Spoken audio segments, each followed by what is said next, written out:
Қазір сіздермен қисықтың доғасының ұзындығын есептейтін боламыз. Яғни ол не нәрсе?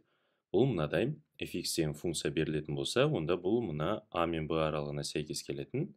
Міне a нүктесі және b нүктесіне былай белгілейік. Міне осы қисықтың доғасының ұзындығын есептейді екенбіз қазір сіздермен. Ал енді оны қалай есептейміз? Бұны есептеу үшін мен ең бірінші мына берілген a мен b-ның аралығын бөліктейін. Яғни ол бөліктеу деп отырғанымыз не? Мынау a-ны мен x0 десем, онда бұл кіші болсын x1-ден, ал бұл кіші x2-ден, тағы да сол сияқты ең соңғысы xn-нен кіші болсын, xn деп отырғанымыз b. Яғни бұл бір қалыпты бөліктеу. Бір қалыпты бөліктеу деп отырғанымыз бәрінің дельта x-тері бір-біріне тең екен. Дельта x-ің табу формуласы қандай еді? Бұл b минус a бөлінген n. Яғни мен n бөлікке бөліп отырмын ғой. Ал енді осыны есептейтін болсақ, сонымен қазір міне бұны белгілейік. Міне бұл онда x1 болсын, келесісі тағы да сол сияқты бұл x2 болсын, және бұның арасында қаншау бар екенін білмеймін. Сондықтан бұны мен қазір xn-1 деп белгілейін. Ал енді біз қазір осы a мен b-ның арасында сәйкес келетін мына fx-тен функцияның доғасының ұзындығын тапқымыз келіп отыр екен. Ол үшін енді мен қазір міне үлкейтілген бейнесін салып отырмын бұл жерден, үлкейтілген графигін.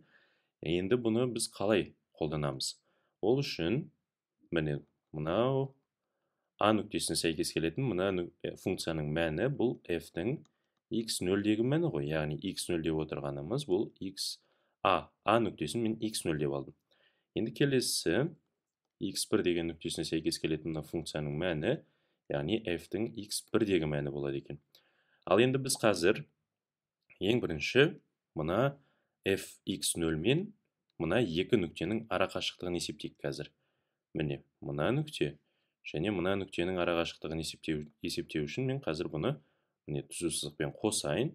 Сосын енді дұрыстап назар аударып қарасаңыздар, мынау тік бұрышты үшбұрыш пайда болады екен мұнда. Міне тік бұрышты үшбұрыш шықты. Енді біз назар аударып қарағанда тік бұрышты үшбұрыштың біз қазір гипотенузасының ұзындығын табуымыз керек екен. Ал енді бұның мына ұзын катетінің ұзындығы неге тең болады екен? Бұл дегеніміз дельта x қой. Яғни бұл дельта x деп отырғанымыз x1 азайтылған x0. Біз мұна a мен b-ның аралығын бір қалыпты бөліктегендіктен бізде дельта x-тің мәні тұрақты болады екен. Енді тура осылай біз мұна екінші катетінің ұзындығын табатын болсақ, екінші катетінің ұзындығы деп отырғанымыз fx1 азайтылған fx0-ге тең. Яғни ол басқаша айтатын болсақ функцияның өсімшесі ғой. Яғни дельта y екен. Ал енді мен мұна екі нүктенің арақашықтығын табу үшін дельта x-тің квадратын дельта y-тің квадратына қосып түбір астынан шығарам ғой. Яғни бұл дегеніміз неге тең болады екен? Міне түбір астындағы дельта x-тің квадраты қосылған дельта y-тің квадраты екен. Енді тура осылай біз міне қазір мына екі нүктенің арақашықтығын есептедік. Енді тура осылай мына екі нүктенің арақашықтығын есептейміз. Ең соңында мына xn-1 мен xn-нің арақашықтығын есептеу, осылардың бәрін қосатын болсақ, яғни мына қисық сызықтың доғасының ұзындығын табады екенбіз. Тек қана біз қазір ол жерде қателіктер кетеді екен. Ол қателіктен қазір қалай құтыламыз? Бірінші міне доғаның ұзындығын мен қазір жуықтап жазайын. Сонда мынау L деп доғаның ұзындығын белгілейтін болсақ, бұл мынадай қосынды екен. Сумма i тең 0-ден бастап n-ге дейін түбір астындағы дельта x-тің квадраты қосылған дельта y-тің квадраты болады екен. Ал енді бұл бізде қалай болады? Қазір мұнады мен дельта y-ті дұрыстап жазатын болсам, дельта y деп отырғанымыз неге тең болды? Міне дельта y деп отырған f xi қосылған 1-ден f xi-ді азайтып тастадық қой. Яғни міне x1-ден x0-ді азайттық. Ал енді келесі дельта x деп отырғанымызда тура осылай дельта x деп отырғанымыз xi плюс 1-ден xi-ді азайтып тастадық. Ал енді мен қазір мынадан дельта x-ті түбірден дельта x-ті жақшаның сыртына шығарып жіберейін. Сонда менде не шығады екен? Сумма i тең 0-ден n-ге дейін дельта x Дельта x ол бізде қандай? Оң сан ғой, сондықтан бұл жерге модуль алудың қажеті жоқ. Көбейтілген 1 қосылған дельта y бөлінген дельта x-тің квадраты екен. Міне, біз қазір мына n-ді неғұрлым көп қылып алған сайын, мына қисықтың доғасының ұзындығы соқұрлым дәлірек болады екен.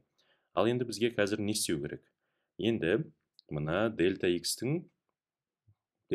назар аударайық. Мен қазір n-ді шексіздікке ұмтылдыратын болсам, n шексіздікке ұмтылса, онда дельта x неге ұмтылады екен? Дельта x деген b минус a ол бір тұрақты сан, сонда санды шексіздікке бөлетін болсақ, ол нөлге ұмтылады екен. Яғни мен қазір дельта x, яғни бөліктеуді нөлге ұмтылдыратын болсам, онда жауабым дәл шығады екен. Яғни мына fx деген функцияның қисықтың доғасының ұзындығын, мына a мен b-ның арасына сәйкес келетін қисықтың доғасының ұзындығын дәл табады екенбіз. Ол үшін бізге қазір мына қосындыдан шек алуымыз керек екен. Олай болса, міне L тең лимит, қазір мен жазайын, лимит n ұмтылғанда шексіздікке сумма i тең нөлден, қазір мен дұрыстап жазайын, i тең нөлден n-ге дейін, келесі түбір астындағы, міне түбір астындағы 1 қосылған дельта y бөлінген дельта x-тің квадраты көбейтілген дельта x екен. Ал енді көріп отырғандарыңыздай n шексіздікке ұмтылатын болса, бізде мына дельта x неге ұмтылады? Нөлге ұмтылады. Яғни бізде қазір функцияның туындысының анықтамасы шығып тұр екен осы жерден. Функцияның туындысы дегеніміз қандай еді? Мына f'(x) деп отырғанымыз, бұл лимит дельта x ұмтылғанда нөлге функция өсімшесінің аргумент өсімшесіне қатынасының шегі еді ғой. Яғни міне, бұл бізде f'(x)ті береді екен.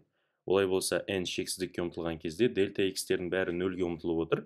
Демек, онда бұл неге тең болады екен? f'(x)қа тең болады екен. Ал енді дельта x дегеніміз, мына лимит алатын болсақ, бұдан шек алатын болсақ, бұл неге тең болады? Сонымен жазайық, тең интеграл. Біз қандай аралықты бөліктеп жатыр едік бағана? Мына a мен b-ның арасын бөліктедік қой. Демек, міне интеграл a-дан b-ға дейін түбір астындағы 1 қосылған мына дельта y бөлінген дельта x-тің n шексіздікке ұмтылған кездегі шегі, бұл f'(x)ті береді екен.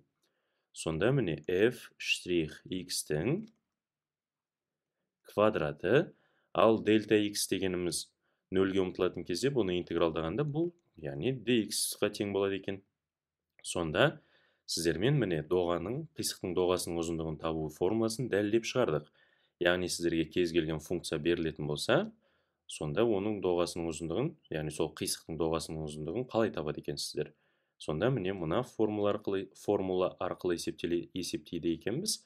Интеграл a-дан b-ға дейін түбір астындағы 1 қосылған f'(x)тің квадраты dx екен.